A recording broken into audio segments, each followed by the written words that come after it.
Okay, well, thanks for coming in. Yeah. Good to meet you. Yeah. So,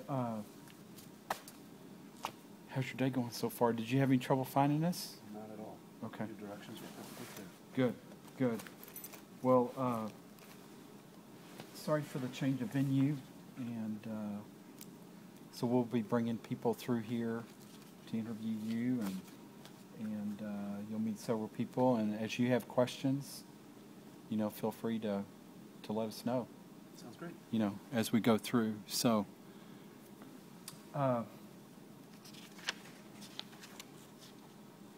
your package to us was very complete, and so as you know, you're here to interview for the Officer of Learning and Development, and a key part of that is the designing and developing and delivering all the training via different avenues, the web-based, the e-learning, the in-person seminars, workshops, and so forth. So kind of want to dig into that a little bit, and I saw from your resume you've got some background in that. So give me an example of something you've done on e-learning, because I think that's going to be key to kind of what we're doing.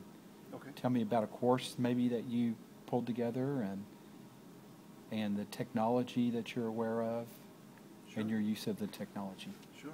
That's a good question. Yeah. So with some of my clients in the past, I've developed online learning modules for them. We used the Google Suites at that point in time, but a lot of other platforms can be used as well. For those training modules, we did a series on the creative problem-solving process. Okay. And we did a series on negotiating on the merits, negotiating principle of negotiation. And that was a series that was developed for their mid-level managers who needed these skills. Learning content about how to create problems, thinking of solve problems. Problems create themselves, and sometimes people get stuck in their usual way of solving problems. So this was a module to help people to break out of their normal patterns and discover new ways to do that. So that was an online module. Mm-hmm. Involved links that people could click on to direct them towards learning content. It involved also some online narrated PowerPoint presentations with sound and audio moving parts that they would be able to look at in their learning. It would be self-paced so that they could look at it on their schedule. Okay. And then refer back to it when they needed to for refreshers. Okay.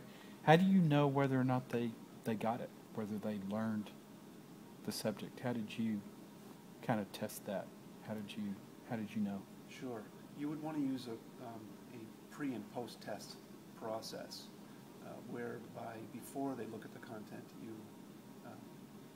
I've done this, I would have them answer some questions about their knowledge on the subject matter.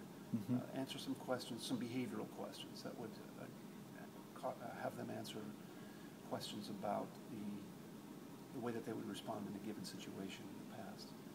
Then they would look at the material, learn about it, and then go back and answer another set of questions. Some of the same questions because you want to compare their answers before and after. Was that a 15-minute assessment, a 30-minute assessment, or what was the length for the pre and the post assessment? Yeah, 15 to 20 minutes. 15, 20 minutes? As long as you want it. People lose interest if it's too long. Okay. So, obviously there's a cycle or a phase for developing these courses. You have kind of strategy of what courses need to be developed. Then you have kind of the design of the coursework. Then you have the development of kind of the nitty-gritty technology, how you're going to deliver it. Sure. And then you have the implementation. So tell me, which of those, have you been involved in every phase of that development process, or more so on the delivery? What's been your experience? lean more heavily towards the delivery of content, but Okay. I've developed content as well. So the basic ADDIE model of adult learning, you analyze a situation, what needs to be learned. So I've started with the gap analysis, what's current, what is needed in the future, what's the gap, and then how do you address that. So the analysis answers some of those questions. The design then goes through the process of creating Okay. a tool that's going to fill the gap. And I've been involved with that as well. Then delivery and the implementation of it, and then follow-up evaluation. So I've been involved with all 5 of the steps. Okay.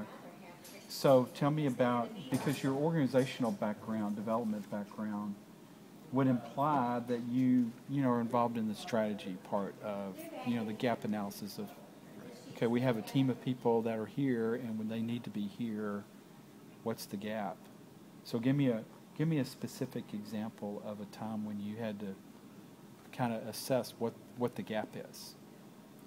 Well, we were working with mid-level managers at our company in Pakistan, where we were wanting to develop a team of leaders to be able to manage things, sometimes in our absence, or just because they needed to grow in the succession planning process.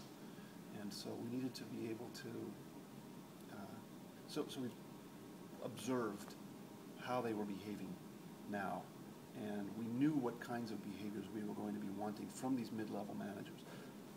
In the local culture, they didn't really have a servant leader model, for example.